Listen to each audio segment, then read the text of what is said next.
ডাকসু নির্বাচনে ছাত্র শিবিরের ঐতিহাসিক জয় সারা দেশের রাজনীতিতে পরিবর্তনের এক জোয়ার নিয়ে এসেছে। কিছুদিন আগেও সবাই ধারণা করছিল আসন্ন নির্বাচনে বাংলাদেশ জামায়াত ইসলামী হয়তো 15টার বেশি আসন পাবে না।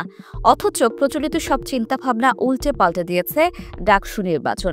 এখন সবাই মনে করছেন আগামী নির্বাচনে জামায়াত প্রত্যাশার চেয়ে অনেক ভালো ফলাফল করবে। আর এই বিষয়টি আজ করতে পেরেই বিএনপি সহ বিভিন্ন দলের কর্মীদের জামায়াতে যোগ দেওয়ার হিড়িক লেগে গিয়েছে। সম্প্রতি পিরোজপুরের নাজিরপুরে জামায়াত ইসলামীর সহযোগী সদস্য হিসেবে যোগ দিয়েছেন বিএনপি ও জাতীয় পার্টির অন্তত 50 জন নেতাকর্মী।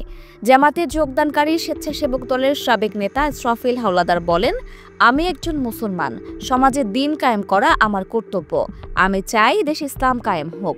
জাতীয়তাবাদী দল বিএনপির আদর্শ ইসলামিক আদর্শে আদর্শিত নয় বিধায় উক্ত দল থেকে বের হয়ে আমি জামাত ইসলামে যোগদান করলাম এবং সারা জীবন ইসলামকে ধারণ করে বেঁচে থাকতে চাই। এর আগে সাতক্ষীরার কালীগঞ্জে যুবদলের 6 নেতাকর্মী জামাত ইসলামীতে যোগ দিয়েছিলেন। এছাড়া বাংলাদেশ জামাত ইসলামের আদর্শ ও কর্মকাণ্ডে উদ্বুদ্ধ হয়ে দলটিতে যোগ দিয়েছেন জামালপুরের ইসলামপুর উপজেলা বিএনপির সহসভাপতি মোহাম্মদ আলী হোসেন।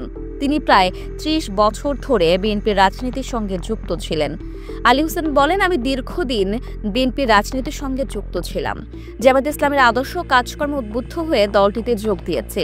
পঞ্চগড়ের দেবীগঞ্জে বিএনপির রাজনীতি থেকে সরে এসে জামায়াতে ইসলামীর সহযোগী সদস্য হিসেবে আনুষ্ঠানিকভাবে যোগ দিয়েছেন বিএনপি নেতা আক্কাস আলী ভূঁইয়া।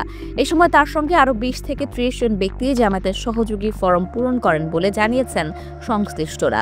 দীর্ঘদিন বিএনপির রাজনীতির সঙ্গে যুক্ত থাকা একজন জনপ্রতিনিধির এ ধরনের দলবদলকে ঘিরে স্থানীয় পর্যায়ে রাজনৈতিক মেরুকরণের নতুন মাত্রা সৃষ্টি হতে পারে বলে মনে করছেন অনেকে। শেরপুরের নকলা উপজেলা চন্দ্রকোনা ইউনিয়ন বিএনপির 24 জন নেতাকর্মী ও সমর্থককে জামাতের সহযোগী সদস্য হিসেবে দলে অন্তর্ভুক্ত করা হয়। যোগদানকারীরা বলেন, জামাতে ইসলামী একটি আদর্শিক ইসলামী দল। দেশের চলমান পরিস্থিতি এবং জামাতের দেশপ্রেমমূলক কার্যক্রমে অনুপ্রাণিত হয়ে আমরা পারস্পরিক পরামর্শক্রমে ও স্বপ্রণোদিত হয়ে এই দলে যোগ দিয়েছি। আমাদের বিশ্বাস যে আমাদের দূরদর্শী ও প্রজ্ঞাবান নেতৃত্বই দেশ ও জাতির কল্যাণে কার্যকর ভূমিকা রাখবে।